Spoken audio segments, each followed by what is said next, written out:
Goeienaand, good evening, fellow South Africans, and I have some really good news for you. We have another person who's come forward and is willing to offer accommodation to a South African wanting to escape the madness. She has a room to offer, and I think she can support up to a family at her house. She lives in the southern part of Germany, and what I'll do is I'll post part of her story down below, because unfortunately there's a limitation to how much you can actually put under the comments. And actually, I might actually just read it to you, because it's really worthwhile.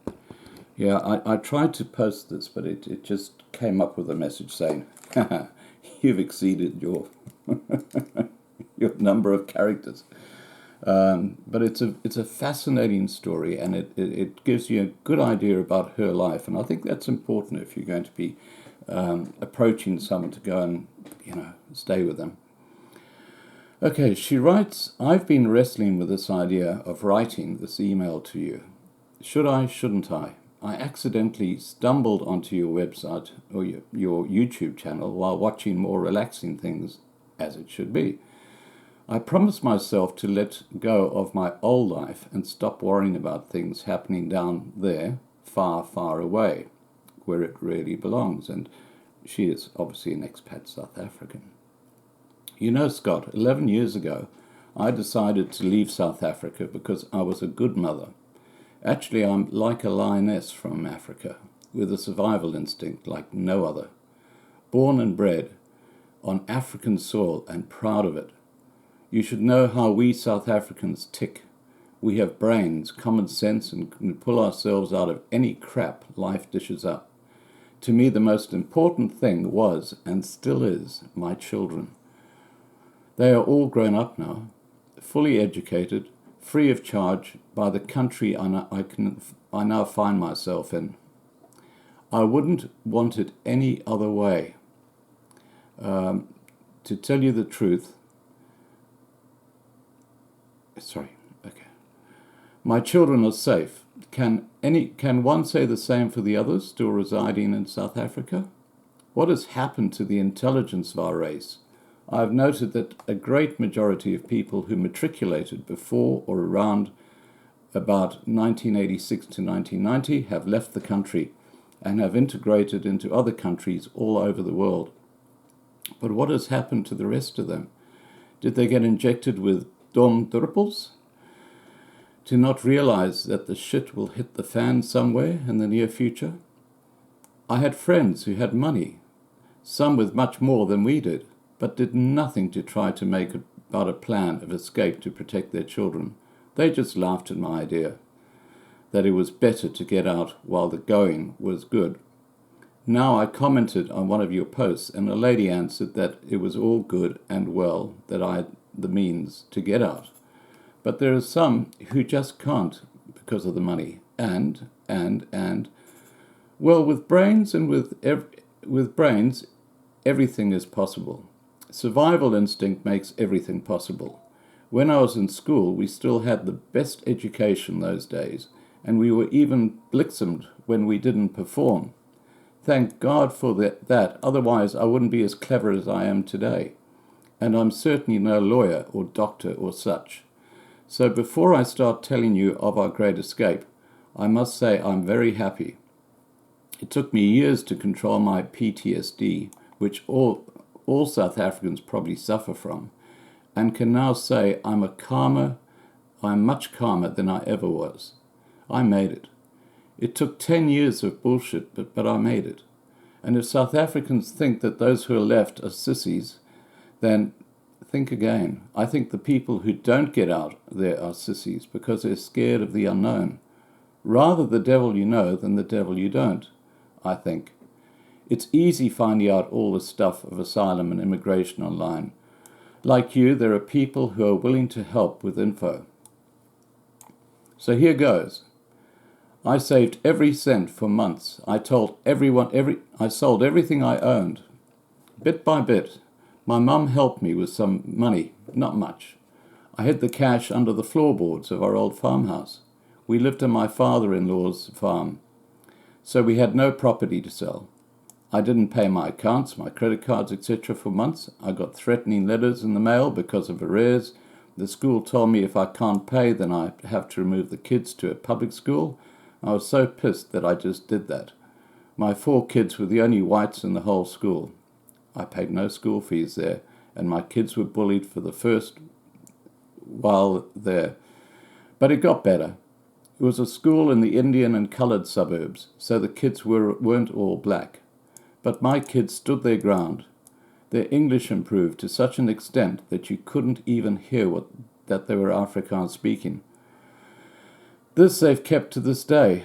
I had money for a guest house for approximately 3 months, in which time I had to go and apply for social benefits and for children's money, which everyone gets residing here. She's talking about living in Germany now.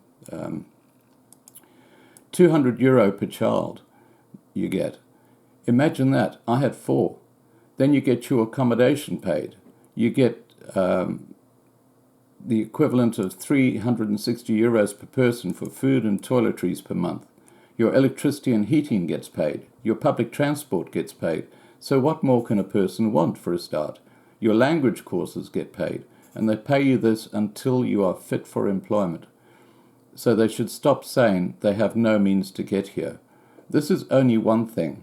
You need someone to help you with the where to go and how to apply. Kids went to school and college and are now all working, earning good money, and have freedom to live without fear. My husband was an asshole and complained all the time because it just wasn't the same as in South Africa, with the I'm a God attitude. Here everyone drives a nice car, and here everyone can afford what he likes because here you can save. Here people go on holiday to exotic places twice a year, and everyone can afford designer shoes, etc. So trying to be better than others here and feel like you're king is fruitless. And I think South Africans attach a lot of value to being more important than others. Having fancy things makes you better than others, makes you feel powerful. Well, if you have that attitude here, then you won't be happy, because doing things here with friends and enjoying skiing, hiking, going to spas, eating good food is more important than trying to prove you're better, because you have more. Needless to say, I left the narcissist idiot after being the typical South African wife, always dancing to her husband's needs. Here a woman has rights. And here's the joke of the year. He went back to South Africa. Now he wants to come back because he probably fears the farm will be taken. Now here's the bad thing. I don't care. I'm not prepared to help him or his family who mobbed me all those 20 years back home. It makes me think that helping others to come here will just bring me bad luck. Is that bad of me? I begged friends to come to me, and that I'd help them with everything they needed to do, and no one wanted to come. Now I'm getting messages left, right, and centre after years of silence. Is it bad for me not to want to answer these messages? You know, the answers I got when I said, come for the sake of the kids, they would say things like, if they come to kill us, I'll fight, and if I take 5 with me, I'd be happy. What the hell kind of answer is that, I ask you, Scott? But maybe, just maybe, I'll be willing to help out. I could start with one family and see if I can help with translating and all applications. It's really bureaucratic here. If it's successful, I'd help further. If you like, you could give me my email to some people who are willing to suffer and not have a better the devil you know than the devil you don't attitude, because it is hard, very hard. And they must be willing to learn another language. They must really want this. It's not all rosy, and it needs hard work and dedication to achieve this. It's cold here in winter, a wet cold. It's very hot here in summer, a humid hot. It will feel like they are breathing thick air, and they will pant. They will get homesick, because here people are most unfriendly bunch imaginable. They will have to be willing to do shit jobs until they can master the language well enough to get a nice job. They will have to know that in the beginning there will be no car to drive with, and that they will have to rely on public transport. Well, here public transport is the best. There are no braais over weekends, and they will most probably always work on weekends. They will have no friends here for a long time, and you have to make an appointment to see your friends when you do get some. It's damn hard, and if they really want to, they can contact me. If they cannot imagine this scenario, then they shouldn't bother writing. I sound a little like the doctor in Scotland, ha ha ha. But that's the cold, ugly truth. So, Scott, maybe someone wants to give it a bash.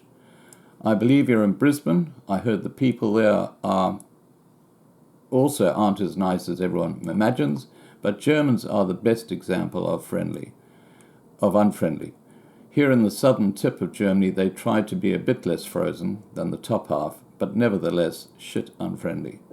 It's taken me years to establish friendships, but then again, I don't trust anyone. A South African trait, unfortunately. My aunt still lives in Umhlanga, and my cousins live in Durban. My other aunt lives in Durban, but have now immigrated to the USA about 10 years ago. I have no contact with them. I love your videos. You have a great sense of humor. Susie Matwetwe II. Ha ha ha. Okay, now,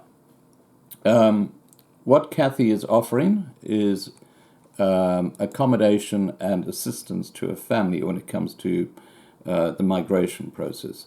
What I'm going to do is I'm going to put down below the email address for Narina, because this falls into her area. She's looking after the European zone. So if you're interested in getting in touch with Kathy, she sounds like a fascinating lady, I'm sure you agree.